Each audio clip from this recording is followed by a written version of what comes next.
So, student, let's begin with the stanza 2. So, let me first read lines for you all. So, the lines are: Therefore, on every morrow are we wreathing a flowery band to bind us to the earth, spite of despondence, of the inhuman dearth of noble natures, of the gloomy days, of all the unhealthy and over darkened ways made for our searchings. Yes, in spite of all, some shape of beauty moves away the pall over our dark spirits. Now you need to be a bit focused as far as these lines are concerned. So what you can say over here is that when we wake up in the next morning, there is a word you can say over here, morrow. Morrow means the next day. That is, it is a shortcut, short form of the word tomorrow. So when we actually wake up the next morning after a sound sleep, you can say, all the beautiful memories of our sweet dreams help us to strengthen our bond with earth, you can say. And that is why the poet feels over here that every morning what we exactly do is we prepare a wreath of flowers that actually binds us to earth more strongly. So here, in a nutshell, what you can say, that Keats feels that every morning what we do is we weave a beautiful string of flowers or memories which actually help us support ourselves and motivate us to live our life to the fullest, you can say, instead of burdening our lives with pain and sufferings. So this is a kind of a explanation of the first two lines, you can say over here. So next line, you need to be a bit focused. The lines are hopelessness. So spite of despondence. So here you need to focus.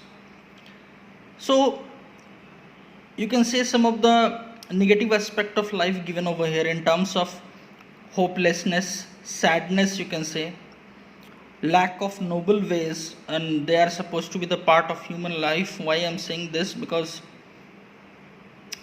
they are actually negative aspects of life, and they are nothing but a creation of our own deeds, you can say. And in these days, there are few people who are noble in character and who rise above petty differences by being, you can say, magnanimous and generous. And there is a dearth of such noble souls to our earth, as man is selfish and self-centered. Here you can say one word is given, that is a dearth. Dearth means paucity. So what the poet is trying to say is hopelessness, sadness, or you can say the lack of noble ways are the part of human life, and they are supposed to be the order of the day. Why? Because today's human being is a self-centered and having a kind of a selfish motives, and life is full of you can say trials and tribulations.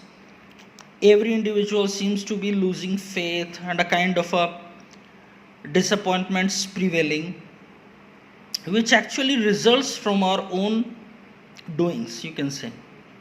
So we harm ourselves by following unhealthy and a wicked path, you can say.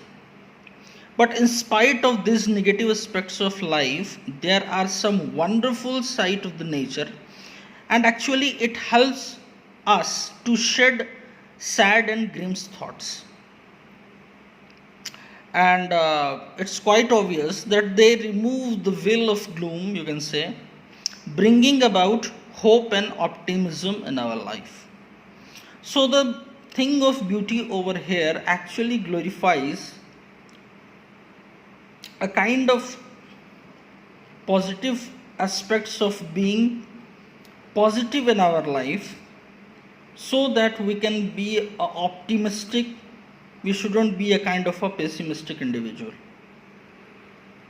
So this is the brief introduction, or you can say a brief explanation of this particular poem. So in a nutshell, what the poet is trying to say is, in spite of having the life full of despondence mean rejections or ignorance, in spite of hopelessness, sadness, trials, tributes, you can say lost faith and disappointments, there are some beautiful things present on this earth which actually converts the human pessimistic perception into optimistic perception, you can say.